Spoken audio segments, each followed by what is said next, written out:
Good afternoon students. आज हम पढ़ेंगे इलेक्ट्रोस्टैटिक पोटेंशियल। इससे पहले फर्स्ट चैप्टर कवर कर लीजिए, उसी के रिलेटेड टॉपिक्स इसमें भी हैं।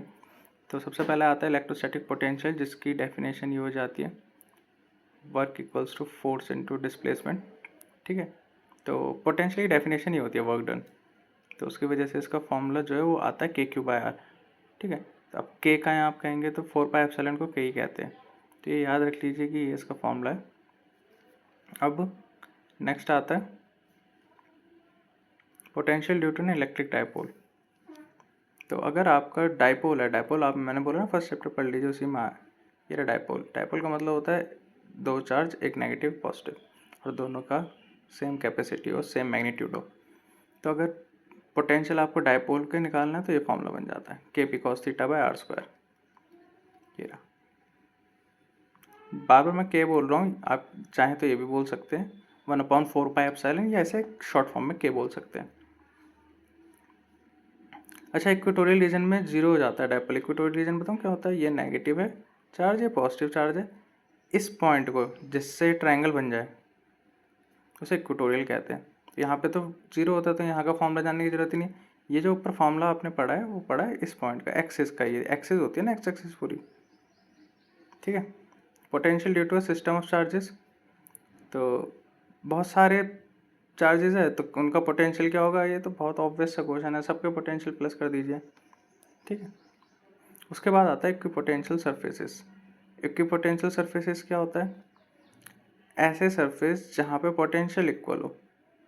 फॉर एग्जांपल ये देखिए, नेगेटिव है, नेगेटिव चार्ज का सबसे पहला ब्लू गोला बन रखा है। आप इस ब्लू गोले में कहीं भी खड़े हो जाइए, आपको सेम पोटेंशियल फील होगा। 10 का फील हो रहा है तो हर जगह 10 का फील होगा। या इस वाले से समझते, थोड़ा बड़ा है। तो पॉजिटिव जो है उसका मान लीजिए ये वाला गोला ले लेते हैं, ये इसका इक्विपोटेंशियल सरफेस एरिया है। क्यों? आप चाहे इसमें यहाँ खड़े हो, ठीक है, चाहे इसमें यहाँ खड़े हो, चाहे यहाँ खड़े हो, हर जगह सेम पोटेंशियल आएगा। अब relation between field and potential, field and potential में क्या रिलेशन होता है तो देखते हैं। ये रहा आपका इलेक्ट्रिक फील्ड, ये रहा आपका पोटेंशियल। अगर आप पोटेंशियल को लेंथ से किसी डिस्टेंस से डिवाइड कर दें तो आपका इलेक्ट्रिक फील्ड आ जाता है। दोनों के बीच की टर्मिनोलॉजी समझ लेते हैं। इलेक्ट्रिक फील्ड जो डायरेक्शन पे डिपेंड करती है, जिसमें पोटेंशियल डिक्रीज होती है। Magnitude is given by the change of the potential per unit. तो अगर आप डिस्टेंस के हिसाब से पोटेंशियल को जज करेंगे तो इलेक्ट्रिक फील्ड आ जाएगा। पोटेंशियल एनर्जी, अभी आपने इलेक्ट्रिक पोटेंशियल पढ़ा था, बस ये दूसरी टर्म है, अलग चीज़ है। पोटेंशियल एनर्जी, इसका फॉर्मूला भी अलग होता है। पोटेंशियल का फॉर्मूला होता है K, ये रहा K, Q, ये रहा Q अपॉन R। ठीक है, ये हो जाता है पोटेंशियल का। बट पोटेंशियल एनर्जी में एक चीज़ एक्स्ट्रा दिख रही होगी आपको, दूसरा Q। तो ये चीज़ याद रखिएगा, पोटेंशियल और पोटेंशियल एनर्जी में एक Q का डिफरेंस होता है। देखिए लिखा भी हुआ है, अगर आप पोटेंशियल एनर्जी निकालना चाहते हैं तो पोटेंशियल का फॉर्मूला लिखिए और उसे Q से इंटू कर दीजिए। Potential energy of a dipole in an external field. तो टॉर्क, जब भी किसी डायपोल में हम पोटेंशियल डाल देते हैं, एनर्जी डाल देते हैं, तो वो घूमने लग जाता है, उसे हम टॉर्क कहते हैं। तो कभी भी ये हेडिंग आए ना कि potential energy of a dipole, किसी भी डायपोल को अगर हमने एक्सटर्नल फील्ड में डाल दिया, मतलब मान लीजिए आपके पास पहले से ही इलेक्ट्रिक फील्ड थी किसी कमरे में, आप जिस कमरे में बैठे वहाँ इलेक्ट्रिक फील्ड है, आपने क्या करा, अपनी जेब से डायपोल निकाला और ऐसे फेंक दिया बीचों बीच कमरे में, तो वो ना गोल गोल घूमने लग जाएगा लट्टू की तरह। तो अब वो किस स्पीड से घूमेगा उसे टॉर्क कहते हैं, किस एनर्जी से घूमेगा। टॉर्क का फॉर्मूला होता है P/E। ये भी फर्स्ट चैप्टर में था कि P का मतलब क्या होता है डायपोल मूवमेंट, E का मतलब क्या होता है इलेक्ट्रिक फील्ड। ठीक है, तो ये फॉर्मूला हो जाता है टॉर्क का -PE।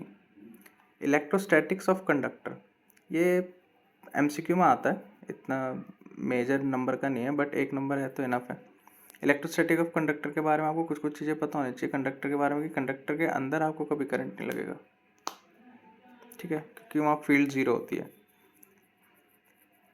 फिर दूसरा आता है, जितने भी चार्ज कंडक्टर होते हैं उनकी जो इलेक्ट्रिक फील्ड निकल रही होती है उनसे 90 डिग्री के एंगल में निकल रही होती है। ठीक है, interior of a conductor have no excess charge in the static situation. तो कंडक्टर के अंदर एक्सेस चार्ज नहीं होता है, ठीक है। इलेक्ट्रोस्टैटिक शील्डिंग, अगर बाहर बहुत ज़्यादा इलेक्ट्रिक फील्ड है, आपको इस इलेक्ट्रिक फील्ड से बचना है कि आपके जैसे मान लीजिए बिजली गिर रही है, बारिश का मौसम है, तो आप क्या करिए, कार के अंदर बैठ जाइए आलती पालती मार के, ठीक है। कार के किसी भी आयरन वाले पार्ट को टच नहीं करना है, बिल्कुल सीट पे बैठ के आलती पालती मार लीजिए, फोल्ड कर लीजिए लेग, आपको कुछ नहीं होगा। ऐसे नहीं कि पेड़ के नीचे खड़े हो गए, खंबे के आसपास खड़े, नहीं, वहाँ नहीं होना। घर के अंदर है तो ठीक ही है, वैसे घर के अंदर भी इतने सेफ नहीं है, कभी कुछ भी हो सकता है, बट कार के अंदर 100% सेफ है। Field inside the cavity is always zero. ये देखिए, मान लीजिए कार है आपकी और बाहर बहुत तेज बिजली गिरी, जितनी भी इलेक्ट्रिक फील्ड है उस कार के लोहे में घूमती रहेगी, ख़त्म हो जाएगी, नीचे ज़मीन में भी जा सकती है, पर अंदर नहीं लगेगी। ये देखिए, अंदर इलेक्ट्रिक फील्ड जीरो लिखा हुआ है, ये देखिए, आया समझ में? इसे कहते हैं electrostatic shielding. Dielectric and polarisation. Dielectric का मतलब क्या होता है? डाइलेक्ट्रिक कहते हैं किसी नॉन कंडक्टिंग सब्सटेंस को। और पोलराइजेशन, पोलराइजेशन का मतलब क्या होता है? एक तरफ नेगेटिव चार्ज इकट्ठा करना, एक तरफ पॉजिटिव चार्ज इकट्ठा करना। तेरा नेगेटिव चार्ज इकट्ठा, मेरा पॉजिटिव चार्ज इकट्ठा। देन कैपेसिटर्स और कैपेसिटेंस आता है। कैपेसिटर का फॉर्मूला होता है Q अपॉन V, ठीक है। और कैपेसिटेंस जो होता है उसका मतलब क्या होता है, समझिए। कैपेसिटेंस का मतलब होता है कितना चार्ज स्टोर हो सकता है, कितना पोटेंशियल देने पे। चार्ज स्टोर करके भी तो रखना है, बाद में कहीं यूज़ करना हो उसे, तो उसे कहते हैं कैपेसिटेंस, जो चार्ज को स्टोर करके रखे। जनरली पैरेलल प्लेट यूज़ होती है। देखिए, दो प्लेट देखिए, पहली प्लेट, दूसरी प्लेट,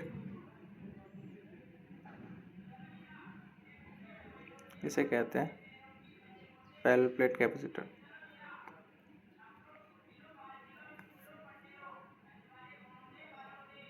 ये रहा कैपेसिटेंस का फॉर्मूला होता है Q अपॉन V। एक और फॉर्मूला होता है E not A upon D।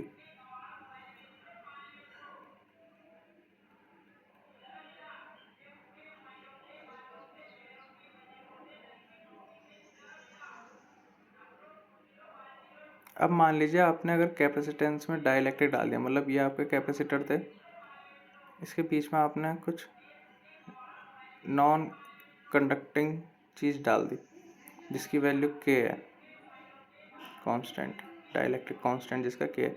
तो कुछ नहीं करना, बस K से इंटू कर सकते हैं आप उसके कैपेसिटेंस निकालने के लिए। ये तो फॉर्मूले में था ही E not A upon D, बस K से और इंटू कर दीजिए। अब जैसे आपने 9th-10th में पढ़ा होगा कि सेल को अरेंज करते हैं, cell in parallel, cells in series, वैसे ही capacitor in parallel, capacitor in series होता है, उसका फॉर्मूला याद रख लीजिए। पैरेलल के केस में डायरेक्ट प्लस हो जाते हैं, सीरीज के केस में 1 अपॉन करके प्लस होते हैं।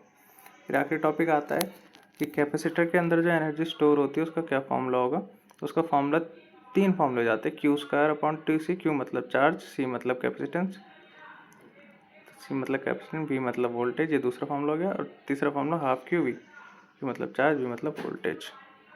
एनर्जी डेंसिटी का फॉर्मूला क्या हो जाता है? Half E not E square. E not मैंने पिछले चैप्टर में बताया था, 8.85 इसकी वैल्यू होती है, और E मतलब होता है इलेक्ट्रिक फील्ड। तो इस चैप्टर में इतना ही है, कोई डाउट हो तो पूछ लीजिए कमेंट में या फिर क्लास में।